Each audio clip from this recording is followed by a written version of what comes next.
Bangsa ini tidak pernah belajar sejarah, baik orang Jakarta maupun orang Papua. Ya, makanya saya soroti pada hari ini adalah Papua adalah korban sejarah. Papua adalah korban sejarah. Lanjut.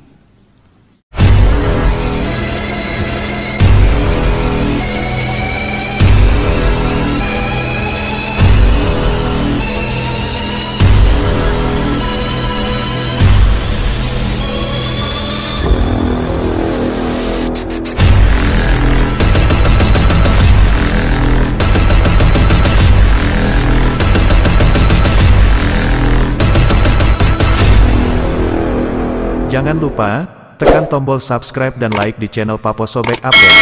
Juga nyalakan lonceng notifikasi, agar terus mendapatkan info upload terbaru dari kami. Banyak orang bercerita tentang sejarah di Indonesia, tapi orang lupa bercerita tentang sejarah di Papua. Anak-anak yang pendidikan dari sana SD sampai SMA tidak pernah tahu sejarah Papua. Asal muanya bagaimana? Makanya begitu ada bendera 1 Desember, semua bilang kita merdeka itu 1 Desember itu. Coba kita trace masa lalu ya. Sejarah masa lalu, Papua itu perlu diungkap dengan benar dan bijak. Itu salah satu penelitian dari LIPI, pelurusan sejarah. Dalam 4 rekomendasi LIPI itu, salah satu adalah pelurusan sejarah. Tidak pernah terjadi sampai sekarang ini. Bangsa ini lupa. Orang Papua kalau tahu sejarahnya dengan benar, dia tidak akan bicara lagi, bicara merdeka lagi. Ya. Anda itu Clinton yang berkata, bukan Freddie Mercury. Dia mengatakan pada bangsa Amerika, you have to learn about history. Ya. Anda dapat membohongi semua orang beberapa saat. Anda bisa menipu sebagian orang sepanjang waktu, but you cannot cheat all the people all the time. Anda tidak mungkin berbohong kepada semua orang segala waktu. Kalau orang Papua itu tahu sejarahnya dengan benar, dia tidak akan ribut bicara merdeka, dia tidak akan bawa bintang kejora itu di mana-mana, di Amerika apalagi, di luar negeri apalagi. Ya. Coba kita lihat proses negosiasi KMB. Belanda ini pinter. Orang Papua dulu tidak ada yang pinter karena tidak ada dokter andus profesor. Kita bersyukur pada pemerintah Indonesia ini sekarang banyak dokter andus, dokter segala macam, profesor ada, rektor segala macam ada. Pemerintah Indonesia yang jelek-jelek miskin ini bikin orang Papua jadi orang loh. Ada Komjen, ada Laksamana 3 bintang. Belanda tidak pernah bikin itu. Ya. Saya mau tantang sekarang, orang Papua yang lari ke luar negeri, ya, jadi apa dia di sana? Kuli, yes. Saya 18 tahun di luar negeri, saya 8 tahun di Belanda, 5 tahun di Jerman, 3 tahun di Inggris, 2 tahun di Korea, 3 tahun di Rusia. I know better about my people, how the Papuans become. Indonesia is better comparing to the Dutch. Yeah. Masalah kita adalah memang you cannot change it every time in one night. Anda tidak bisa merubah segala sesuatu dalam waktu 1 malam. Ya. Pasal 2 KMB. Ini akal-akalan Belanda ya. Anda, anak-anak saya, adik-adik saya generasi milenial ini harus tahu betul. Saya melakukan penelitian 3 tahun di Belanda. Saya ketemu dengan profesor-profesor yang bikin buku-buku. Saatnya ke dia, orang Belanda goblok ya. Kenapa kamu dulu masukkan Papua dalam Hindia Belanda? Kamu jadikan Papua seperti koloni di seberang lautan seperti Suriname, Aruba dan sebagainya, Saint Martin, Curaçao. Why you integrated? Why do you that? Kenapa you masukkan ke dalam Hindia Belanda? Kalau proses dekolonisasi, kalau dia berdiri sendiri, dia akan keluar dari Hindia Belanda. Hindia Belanda itu dimerdekakan Soekarno sebagai Republik Indonesia. Papua adalah di dalamnya. Tapi berkah juga Itu saya pikir-pikir, mungkin kehendak Tuhan itu. Belanda karena blok-bloknya itu masukkan dalam Hindia Belanda. Ya. Itu. Mungkin karena Tuhan ya. Jangan salahkan siapa-siapa itu. Ya. Kemudian diberikan status quo. Dengan berbagai alasan. Ya. Kemudian tahun 1990 Bung Karno mendesak PBB agar Belanda menyerahkan keresidenan, bukan negara boneka Papua, no. Keresidenan, give it back the resident to me. Karena KMB pasal 2 berbunyi begitu. Ya. Tapi memang Belanda, memang politik Belanda begitu, ya. Tanggal 5 Desember 1997, setelah gagal di PBB segala macam, Bung Karno pikir, ini kopeh juga nih orang Belanda ya. Dia ngambil alih 700%. 5.000 orang Belanda dia usir keluar dari Indonesia. Soekarno itu hebat. Waktu sekarang macam kejar miskin, orang dari bantu di Amerika, dia bilang, sorry, lupakan uangmu. Saya miskin melarat, I am the President of Indonesia. Ya. Kemudian kita lihat ya, pengesahan di World Agreement 15 Agustus 82. Saya waktu itu bertanya-tanya, kenapa 15 Agustus ya? Why not another date? Anda tahu nggak jawabannya? Orang Indonesia tidak tahu jawabannya. Orang Papua tahu. Karena 15 Agustus adalah hari H, jam J adalah 24.00, penyerangan Indonesia ke Papua. Dan Kennedy tahu itu.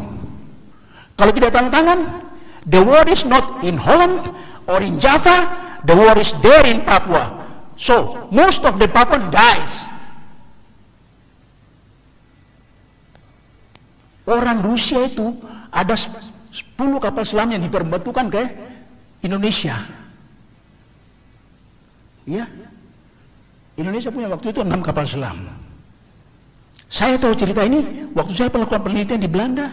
Orang Rusia bercerita kepada wartawan Belanda, kami hari H adalah 15 Agustus, jam J adalah 24.00. Lewat 1 menit kami akan serang Papua. Karena di Belanda, di Papua adalah 4 destroyer, 2 kapal selam, 1 kapal induk, Karel Borwan. Indonesia kekuatannya bukan main. Waktu itu terkuat di Asia Tenggara. Semua pesawat Tupolev isinya orang Rusia ya. Semua kapal selam isinya Rusia. Pakaian dinas pakaian Indonesia, tapi label nama Ahmad Rifai segala macam orang Indonesia. Tapi dia Russian. Ya, itu terbongkar di Belanda oleh seorang wartawan namanya Bart Reis. Dia bercerita kepada saya, Minister, you are helping by God. Why? Saya tanya why? Because if they don't sign at 15 August, most of the Papuan died, maybe including you also. Jadi 15 Agustus oleh Majelis PBB itu resolusi 1798 disahkan tentang pelaksanaan penentuan pendapat rakyat PPRA di Papua.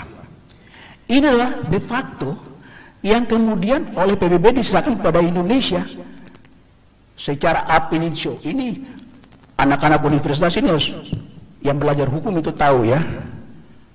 Ab initio itu apa? Anda cari nanti di kamus, buka Google. Ya. Saya nggak mau kasih tahu. Pengesahan ab initio itu sesuai semula, like before. Pengesahan seperti itu secara de jure itu pengesahan PPRA-nya. Oke, kami orang Papua akui bahwa PPRA itu penuh intimidasi, penuh kekerasan. But that's the only way untuk menyelesaikan masalah. Kalau tidak dengan cara begitu, masalah tidak akan selesai. Dan perang akan berlangsung antara Belanda dan Indonesia, orang Papua jadi korban. So, thanks God, thanks Kennedy. Karena itu punya nota 25 April. Setelah Yosudarso meninggal, baru Kennedy sadar, Soekarno is serious about this. Komodor Soeharto meninggal tanggal 5 Januari 62. Soekarno bicara Trikora 19 Desember 61. Kenapa dia kasih Trikora? Kenapa justru 19 Desember? Ya, mari kita lihat. Saya bisa langsung sana karena gitu, tapi saya tulis dulu. Ortisan itu perwakilan daripada United Nations Representative Investirian, di luar daripada UNTEA. Jadi dia khusus untuk mengawasi segala macam pelaksanaan PPRA. Apa dia katakan? PPRA itu tidak benar, banyak intimidasi, banyak kekerasan. Jadi dia bilang apa? Irian Barat itu seperti kanker yang sedang tumbuh dalam negara-negara PBB, dan tugas saya adalah mengoperasikan itu untuk menghilangkannya. Kalau adik-adik buku baca John Stalford, United Nations and the Takeover of West Papua, Anda bisa tahu cerita ini pada halaman 203 sekian saya lupa. Ya, itu suatu proses panjang yang betul-betul melelahkan. Ya, melelahkan dan berdarah-darah karena orang Papua jatuh bangun betul. Ya, dari 1828 saya katakan ya 1828 kenapa? 1799 VOC bubar, 1602 VOC berdiri. Satu-satunya usaha dagang yang di dunia ini punya 3 kewenangan: legislatif, eksekutif, dan yudikatif. Tidak ada perusahaan dagang di dunia yang punya 3 kewenangan itu, kecuali perusahaan dagang Belanda yang konyol ini. Dia punya 3 kewenangan, coba. Dia boleh bunuh orang senatnya. Van Wils, waktu gubernur jenderal di Aceh, gubernur di Aceh, ada 50.000 orang dibunuh sesaat oleh pasukan Belanda. Dia bilang apa? Who can well Hollanders, the Aceh's harten and hardachten winnen. Bagaimana kita bisa menangkan hati dan pikir orang Aceh kalau dengan cara-cara kekerasan begini? Itu rupanya terulang lagi di Papua. Ya, terkooptasi. Ya. Jadi Belanda terus menebar janji ya tentang self-seeking right, hak untuk menentukan nasib sendiri. Dan kita waktu itu tidak ada Dr. Andus, tidak ada profesor yang ahli dalam pemerintahan. Memang kita dibodoh-bodohin betul sama Belanda ini. Ya. Orang Papua termakan oleh janji-janji Belanda. Apalagi didukung dengan pidato Ratu Yulana pada tanggal 20 September 1960. Di tahun mendatang Nederlands di dunia ini ya, nomenklatur ini, frasa ini saya selidiki. Kenapa dulu namanya Nihunia? Kok Anda sekarang lupa nama Nederlands di dunia? That is politik. That is politik. Kalau Nihunia itu diintegrasikan ke Hindia Belanda. Begitu Indonesia merdeka, dia rubah nomenklaturnya deh, Nederlands di dunia. Pinter enggak? Pinter. Kita yang goblok. Kita tidak tahu soalnya. Karena kita tidak orang punya pemerintahan pinter. Dan akan masuk ke fase baru yang penting dalam pembangunannya, menuju penentu nasib sendiri. Sumbernya bukan Freire Numberi ya, sumbernya ada di situ. Silakan Anda baca, Anda cari bukunya, Anda dapat. Interior 1996. Bukan Freire Numberi bilang begini. Ini sejarah. Dan Anda harus belajar sejarah ini. Ya. Belanda terus mempengaruhi pola pikir elit politik Papua yang pro Belanda agar semakin anti Indonesia. Ini politik divide and impera terulang lagi. Dan kita tidak sadar itu. Why Papuans, we don't understand it. Pada saat itu kita hanya euforia, pingin merdeka. Ya. Sejarah membuktikan bahwa persepsi tentang negara Papua buatan Belanda berhasil mempengaruhi Amerika Serikat, PBB, membuat pemerintah Republik Indonesia juga ikut terperangkap di dalamnya. Sehingga semua atribut yang ada di Papua itu dianggap musuh. Karena tadi, setelah Ratu Wirana pidato, mereka menuju self-seeking right. Soekarno, ada apa ini? Kita bicara kepresidenan, kok kamu bikin jadi negara? Bubarkan negara itu. Orang, kalau presiden ngomong begitu, seluruh sistem yang ada di Republik ini pasti ikuti. Karena dia panglima tertinggi. Panglima tertinggi dia.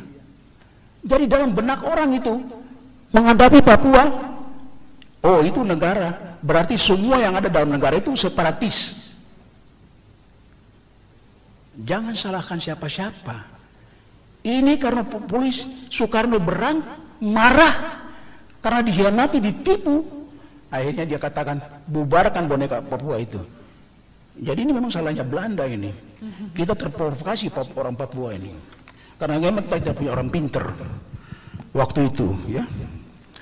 Padahal sumber konfliknya siapa? Sejak KMB 449. Antara Belanda versus Indonesia, bukan against Papua. No. Ini konflik antara Belanda dengan Indonesia pun dibawa ke Papua. Ya. Sumber konflik adalah pengembalian keresidenan Nihonia sebagai koloni, bukan negara ya, koloni kepada pemilik yang sah secara ab initio, sesuai prinsip uti possidetis juris, yaitu Indonesia. Makanya secara prinsip internasional dikatakan bahwa bila Belanda memerdekakan Papua, maka sesuai prinsip internasional Belanda adalah separatis terhadap Indonesia. Clear like that. It's clear. Bila mana Belanda memerdekakan Papua, Belanda adalah separatis terhadap Indonesia. Bukan Freddy Numberi yang bilang itu. It's prinsip international. Dan itu di dunia. PBB yang bilang begitu. Ya. Mari kita lihat. Untuk mendukung pidato Ratu Juliana ini, tanggal 20 September 60, Gubernur Platil menetapkan governance blood, bukan stat blood ya. Tolong kalau adik-adik tidak ngerti, cari di Google. Apa bedanya governance blood dan stat blood? Ya. Stat blood nomor 68 dan 69 tanggal 18 November 61 tentang bendera tanah, Landsplag, bukan bendera kebangsaan, national flag, no. Bendera tanah, ya. Kemudian himne daerah, Volkslied, Nederlands bukan national elite. Saya bilang sama mereka waktu itu, waktu saya datang ke Belanda, siap. Kenapa bukan Ratu yang tanda tangan ya? Goblok banget itu gubernur itu. Kalau Ratu yang tanda tangan berarti sasdat yang keluar. Berarti kami punya bendera kebangsaan, kami punya lagu kebangsaan dong. Ternyata politik Belanda lain. Dia pingin tetap setelah dia kehilangan Hindia Belanda, kehilangan Indonesia, dia masih berpikir pingin tetap menguasai Papua. Supaya Papua di barat dia punya Suriname dan Nederlandse Antillen adalah Aruba, Curaçao, Sint Maarten, Sabah dan lain-lain. Dan selangan wilayah selatan di Pasifik dia punya Papua. That is the place where foothold daripada Belanda. Dalam rencana mereka, Soekarno bilang no, I take it back, my keresidenan back to me. Yeah. Karena konflik awal itu bicara keresidenan, bukan bicara negara Papua. Yeah. Jadi saya katakan kepada mereka, you listen Storm. Storm itu bahasa Belanda bodoh. Saya bilang sama mereka, kenapa kalian bikin orang hebben jullie geen nationale vlag, national lied voor Papua's gemaakt? Lagu kebangsaan langsung, lagu bendera kebangsaan. Kamu bikin begini, ya sekarang orang Papua jadi korban. Orang Papua jadi korban karena semua berpikir merdeka kan? Karena ada rame-daran Waktu Gubernur Platil keluarkan itu, November itu, dia katakan 1 Desember kamu boleh kibarkan bendera daerah ini mendampingi bendera Belanda. Belanda itu pinter untuk ngadu domba, iya. Gitu loh. Izin Jenderal, waktunya 3 menit lagi ya Pak. Kalau lama-lama saya pulang nanti. Kok kasih waktu saya bicara ini, anak-anak muda ini belajar sejarah, termasuk kalian tidak mengerti sejarah juga. Jadi saya kasih tahu kalian biar tahu. Kita berikan tepuk tangan dulu.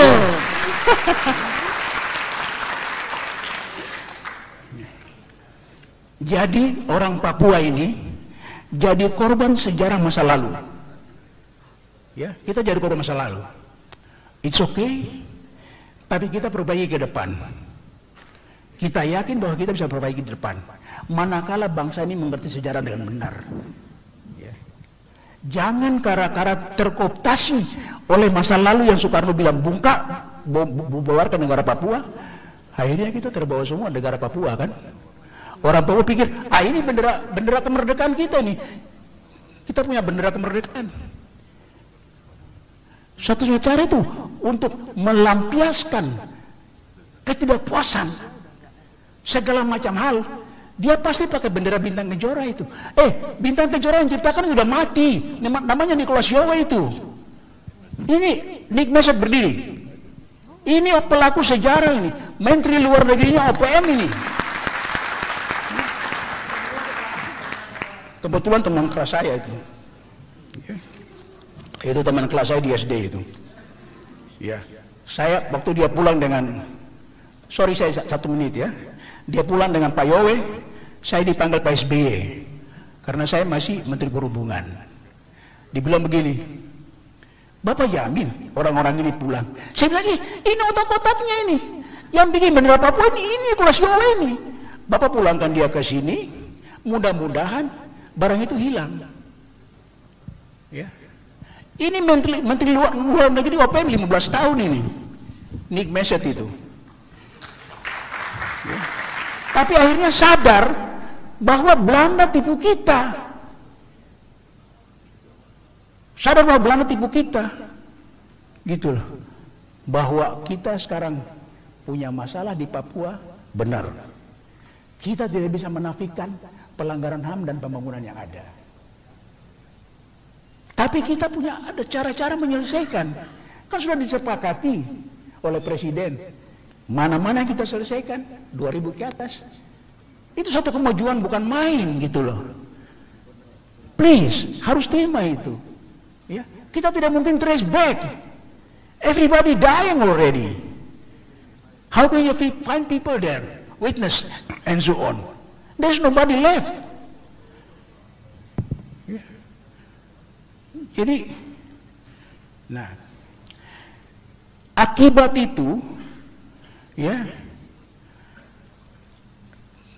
Papua telah menjadi korban sejarah masa lalu yang dimanipulasi oleh Belanda, di mana Amerika Serikat dan PBB ikut terpengaruh dalamnya.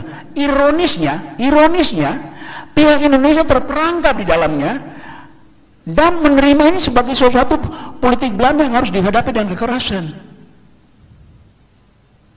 Nah, ini harus kita rubah. That is your brothers. Papuan are the brothers of the Indonesian. From Java, Sumatera, and everywhere. Bapak Ibu sekalian ya, saya waktu sekolah di Belanda, saya dengan seorang perwira Manado. Saya dulu akademi angkatan 71. Belanda tinggalkan Papua 63. Dalam 8 tahun saya jadi perwira. Waktu kita masuk, orang Manado yang masuk duluan karena kita 2 orang. Direkturnya pangkat letkol. Oh ya, itu Amtet Manado. Karena orang Manado itu face-nya langsung kelihatan dari Manado. Saya masuk, dia bilang begini, dia lihat lama, ini ada perwira keriting hitam, jelek ini dari mana dia nih? Ya tuh.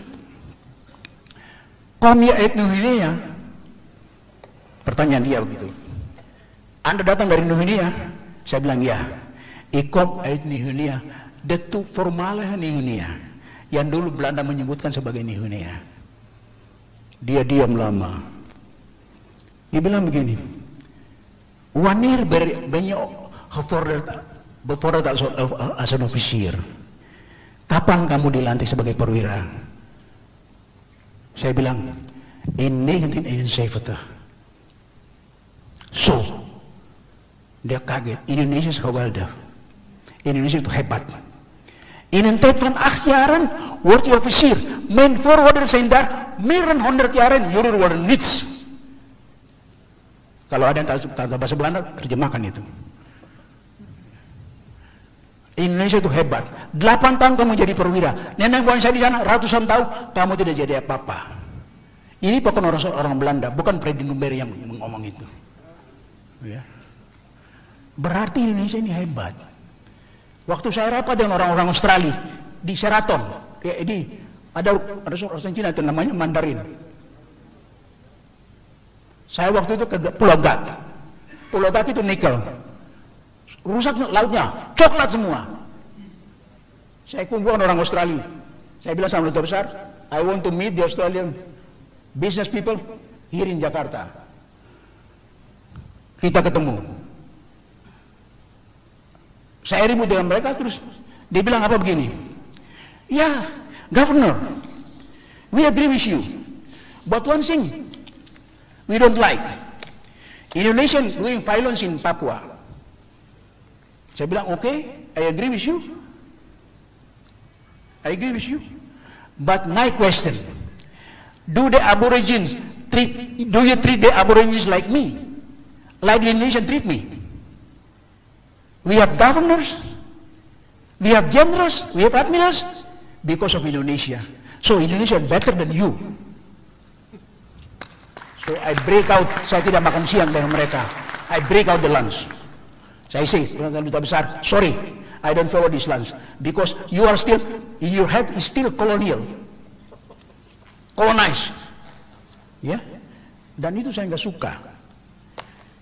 Kita punya masalah, tapi kita harus yakin bahwa pemimpin-pemimpin yang ada di Indonesia ini pasti punya perhatian ke Papua.